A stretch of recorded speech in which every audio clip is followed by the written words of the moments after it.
Охридскиот плоштад претворен во панаѓур се дави во неподнослива миризба од печени пченки, пуканки, кровни палачинки.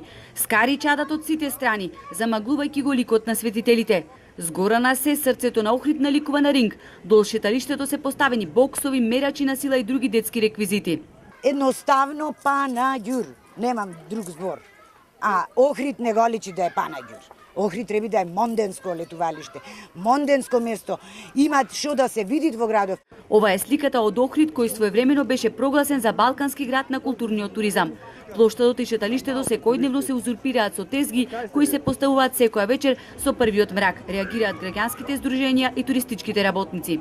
Не може тие луѓето што си плаќаат редовно, даноци, што си работат квалитетно, што се трудат, мислам, покрај нелојалната конкуренција не може да бидат конкурентни. И поготово идат овде, знаете, видите, со тезгите од цела Македонија. Ќе дојдат на лето, ево и тоа лесковачка скара, мислам, јас не би дозволил. Охриѓани прашуваат каде се и што прават комуналните и пазарни инспектори, дирекцијата за храна и полицијата. Не е вака лично за туристички град.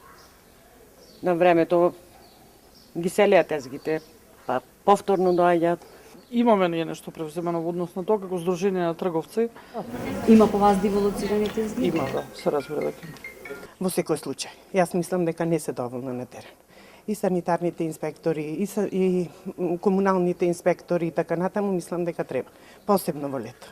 Реагираат и од Општинскиот комитет на ВМРО ДПМН, бидејќи не се почитувала донесената одлука на Совет. Инспекцијските служби буквално спијат во овие 10 до 15 дена кога е шпицот на сезоната.